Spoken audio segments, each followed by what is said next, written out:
স্বাগত দীপ্তর সন্ধ্যার সংবাদে। আপনাদের সাথে আছে আমি তানিয়া আফরিন। শুরুতে জানাবো সংবাদ শিরোনাম। সেবা খাতে দুর্নীতিতে ১ নম্বরে আছে পাসপোর্ট। বিচার বিভাগে ঘুষের পরিমাণ বেশি, টিআইবির তথ্য। সংস্কার নয়, সংবিধান পুনর্লিখনের প্রস্তাব নাগরিক কমিটির। সংস্কার কমিশনের সঙ্গে মতবিনিময়। এবং আগরতলায় সরকারি কমিশনে হামলায় ৩ পুলিশ বরখাস্ত, আটক ৭। দেশে বিভিন্ন স্থানে বিক্ষোভ।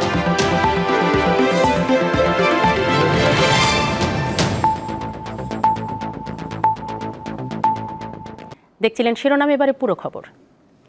সেবা খাতের সর্বোচ্চ দুর্নীতি ও ঘুষের হারে ১ নম্বরে আছে পাসপোর্ট অফিস। এরপর রয়েছে বিআরটিএ এবং আইন শৃঙ্খলা রক্ষাকারী সংস্থা। জাতীয় খানা জরিপ ২০২৩-এর প্রতিবেদনে এমন তথ্য জানিয়েছে টিআইবি। সংস্থাটি বলছে, সেবা খাতগুলোতে মোট ঘুষের পরিমাণ ১০,৯০২ কোটি টাকা, যা জাতীয় বাজেটের ১.৪৩%।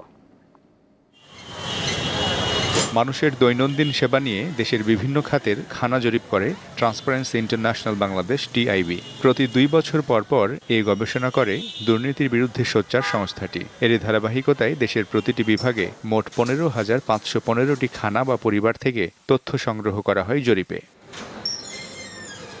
মঙ্গলবার রাজধানীর ধানমন্ডিতে মাইডাস সেন্টারে টিআইবি জরিপের তথ্য প্রকাশ করে। এ সময় জানানো হয়, গবেষণাটি ধারণা ভিত্তিক নয়, সেবা নিতে গিয়ে সাধারণ মানুষের যে অভিজ্ঞতা তাই তুলে ধরা হয়েছে।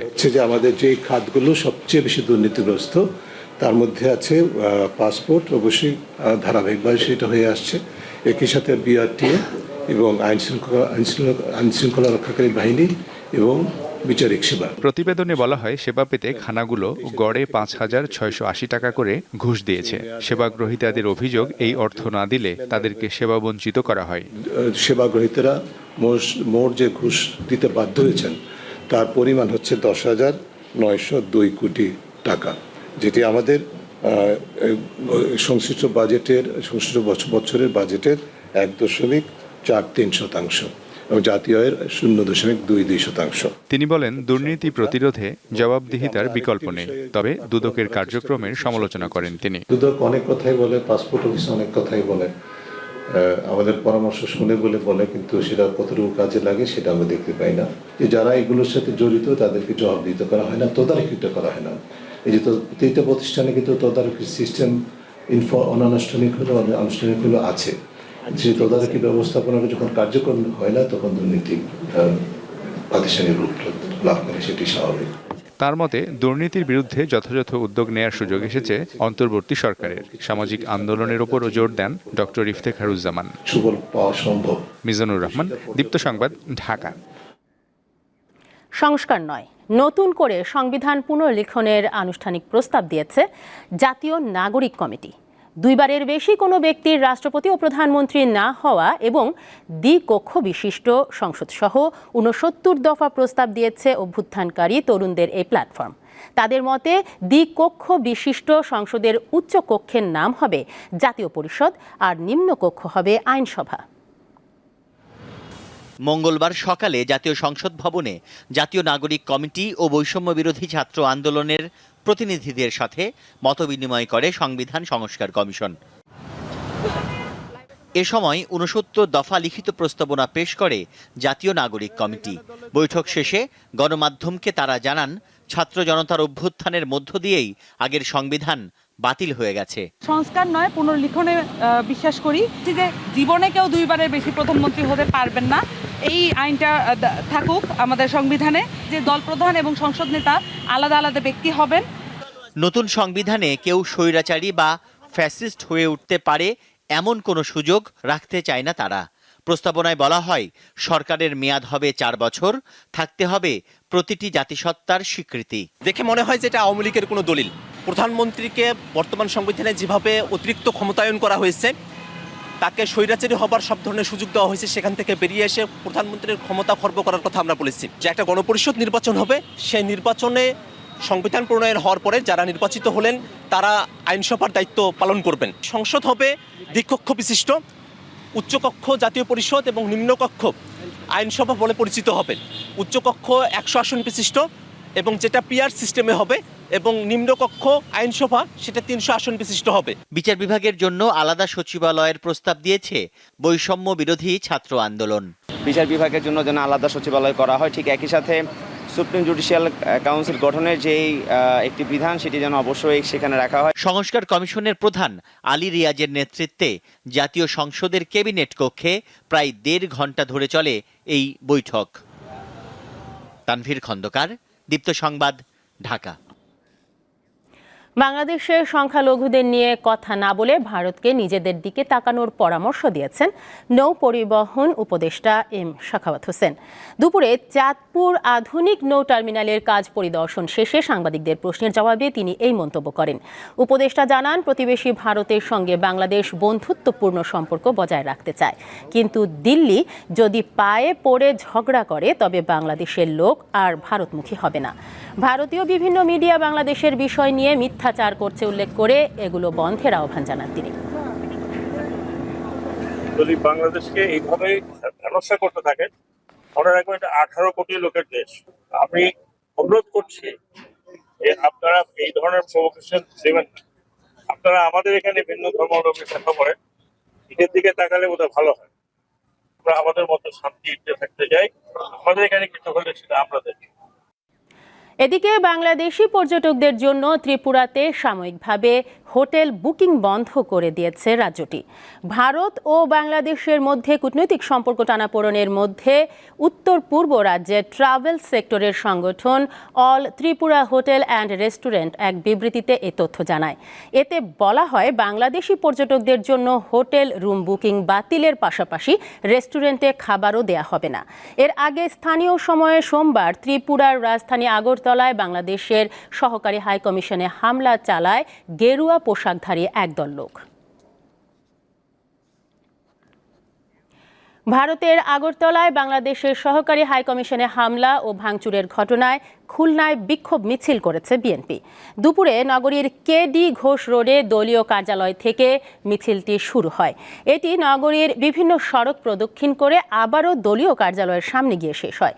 এর আগে এক সংক্ষিপ্ত সমাবেশে বক্তারা ঘটনার বিচার ও ভারতীয় গণমাধ্যমে বাংলাদেশ বিরোধী অপপ্রচারের বিরুদ্ধে ভারতকে ব্যবস্থা নেয়ার দাবি জানান। এদিকে সোমবার সন্ধ্যা থেকে খুলনায় ভারতের সহকারী হাইকমিশন অফিসের সামনে অতিরিক্ত পুলিশ ও সেনাবাহিনী মোতায়েন করা হয়।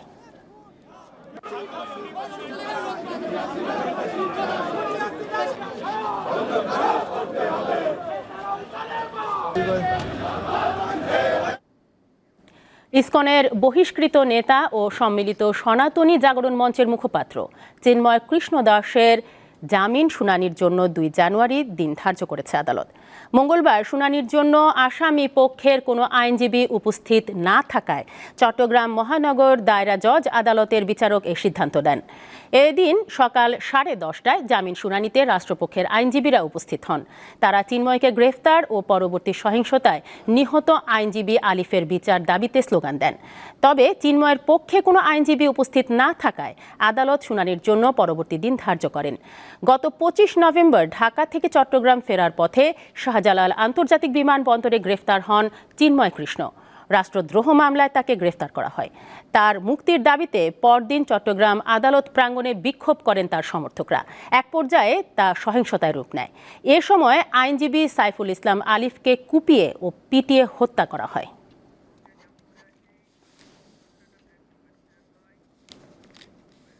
একুশে আগস্ট গ্রেনেড হামলা মামলা থেকে খালাস পাওয়ায় বিএনপির ভারপ্রাপ্ত চেয়ারম্যান তারেক রহমানের দেশে ফেরা নিয়ে আলোচনা বেড়েছে। তবে দলের নেতারা এ বিষয়ে সুনির্দিষ্ট তথ্য দিতে পারছেন না। বিএনপির আইন বিষয়ক সম্পাদক বলছেন, এখনও 4টি মিথ্যা মামলায় দণ্ডপ্রাপ্ত আছেন তারেক রহমান। 2007 সালে তত্ত্বাবধায়ক সরকারের আমলে জরুরি অবস্থা জারি হওয়ার পর গ্রেপ্তার হন তারেক রহমান। পরে জামিনে মুক্তি পেয়ে সপরিবারে দেশ ছাড়েন তিনি। তার বিরুদ্ধে হওয়া 84টি মামলার মধ্যে 5টিতে সাজা হয়, আর খারিজ, খালাস ও অব্যাহতি পেয়েছেন 39টি মামলায়।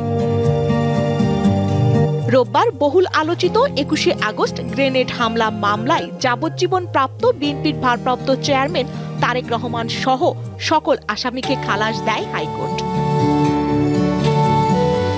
বিএনপির আইন বিষয়ক সম্পাদক ব্যারিস্টার কায়সার কামাল বলছেন, রাজনৈতিক প্রতিহিংসা থেকে তারেক রহমানের বিরুদ্ধে ভিত্তিহীন মামলা করা হয়েছে। দণ্ডপ্রাপ্ত বাকি 4 মামলাতেও ন্যায় বিচার পাবেন তিনি। প্রত্যেকটা মামলায় বানোয়াট, মিথ্যা ভিত্তির উপরে দাঁড় করানো, এবং গতকালকে ইনফেমাস 21শে আগস্টের মামলায় সেটি প্রমাণিত হয়েছে। দেশে ফেরার সাথে যে মিথ্যা বানোয়াট মামলাগুলো আছে, কোনো মামলায় সম্পৃক্ত না। বাট দেশে আসার প্রেক্ষাপটটা নিয়ে তিনি নিশ্চয়ই প্রয়োজনীয় পদক্ষেপ নেবেন যথাসময়ে। তবে ঠিক কবে দেশে ফিরবেন তারেক রহমান, সে ব্যাপারে দলটির শীর্ষ নেতাদের পক্ষ থেকে পাওয়া যায়নি নিশ্চিত কোনো তথ্য। ডিউ প্রসেস অফ লর মাধ্যমে মামলাগুলো শেষ করার জন্য চেষ্টা করছি দ্রুততম সময়ে, এবং আমি আশা করি যে চেষ্টা করে দেন। কিন্তু কোর্টেরও তো একটা প্রক্রিয়া আছে, এটা তো আমরা তো আর কোর্টকে বলতে পারবো না যে এটা অমুক তারিখের মধ্যে সব শেষ করে দেয়। কোর্টের প্রক্রিয়া চলছে, প্রক্রিয়ার মাধ্যমে যত তাড়াতাড়ি সম্ভব আমরা চেষ্টা করছি।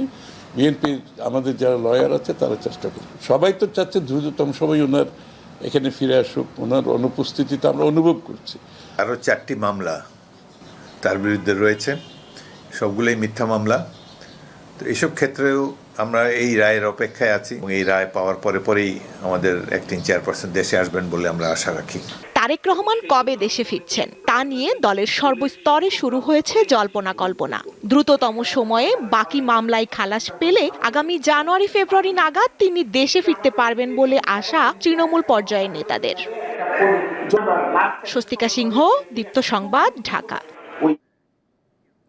ধানমন্ডি লেকে হাত বাড়ালেই এখন পাওয়া যায় বই।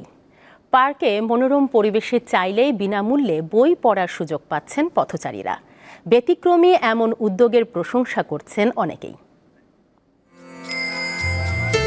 প্রকৃতি ও সাহিত্য একে অপরের পরিপূরক। গাছের ছায়ায় নির্মল বাতাসে বই পড়ার মুহূর্ত মনকে শান্ত ও সজীব করে। রাজধানীর ধানমন্ডি লেকের পাড়ে এমন পরিবেশে বই পড়ার এক আয়োজন সবার নজর কেড়েছে।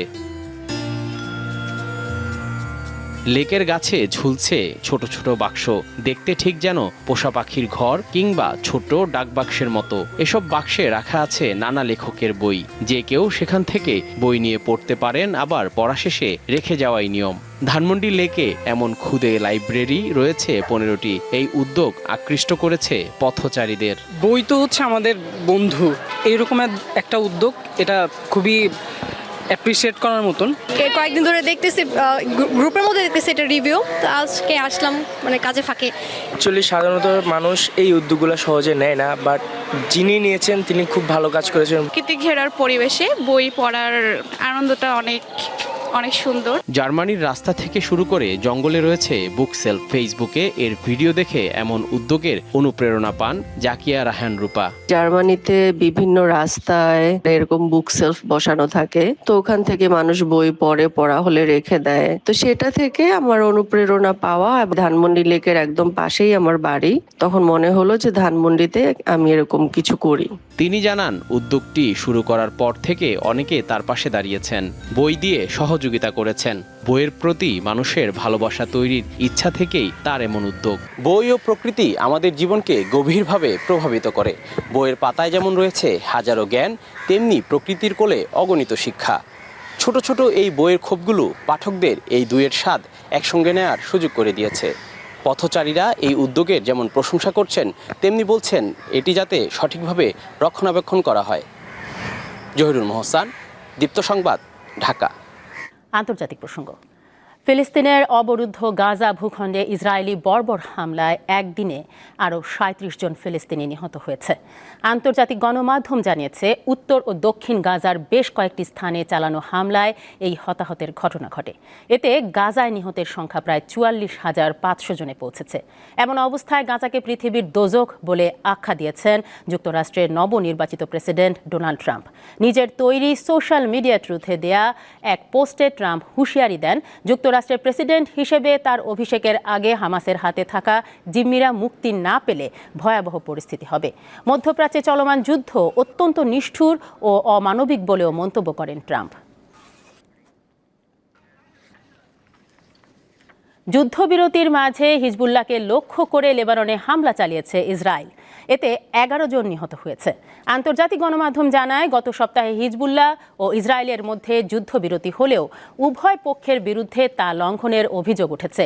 ইসরায়েলি প্রতিরক্ষা বাহিনী জানায়, তারা লেবানন জুড়ে হিজবুল্লাহর একাধিক স্থাপনা লক্ষ্য করে হামলা চালিয়েছে। জবাবে যুদ্ধবিরতি চুক্তি লঙ্ঘনের অভিযোগ তুলে ইসরায়েলে মর্টার হামলা চালায় হিজবুল্লাহ। তবে এ হামলায় কেউ হতাহত হয়নি বলে জানিয়েছে ইসরায়েল। শেষ করব দীপ্ত সংবাদ, তবে যাবার আগে সংবাদ শিরোনামগুলো জানাবো আরও একবার। সেবা খাতের দুর্নীতিতে 1 নম্বরে পাসপোর্ট, বিচার বিভাগে ঘুষের পরিমাণ বেশি, টিআইবির তথ্য। সংস্কার নয়, সংবিধান পুনর্লিখনের প্রস্তাব নাগরিক কমিটির, সংস্কার কমিশনের সঙ্গে মতবিনিময়। এবং আগরতলায় সহকারী হাইকমিশনে হামলায় 3 পুলিশ বরখাস্ত, আটক 7, দেশে বিভিন্ন স্থানে বিক্ষোভ। এ ছিল এখনকার মতো। আমাদের পরবর্তী সংবাদ রাত 11টায়। দর্শক, আরও তথ্য ও বিনোদনের খবর পেতে যুক্ত থাকুন দীপ্ত ডিজিটাল প্ল্যাটফর্মগুলোতে। ধন্যবাদ সবাইকে।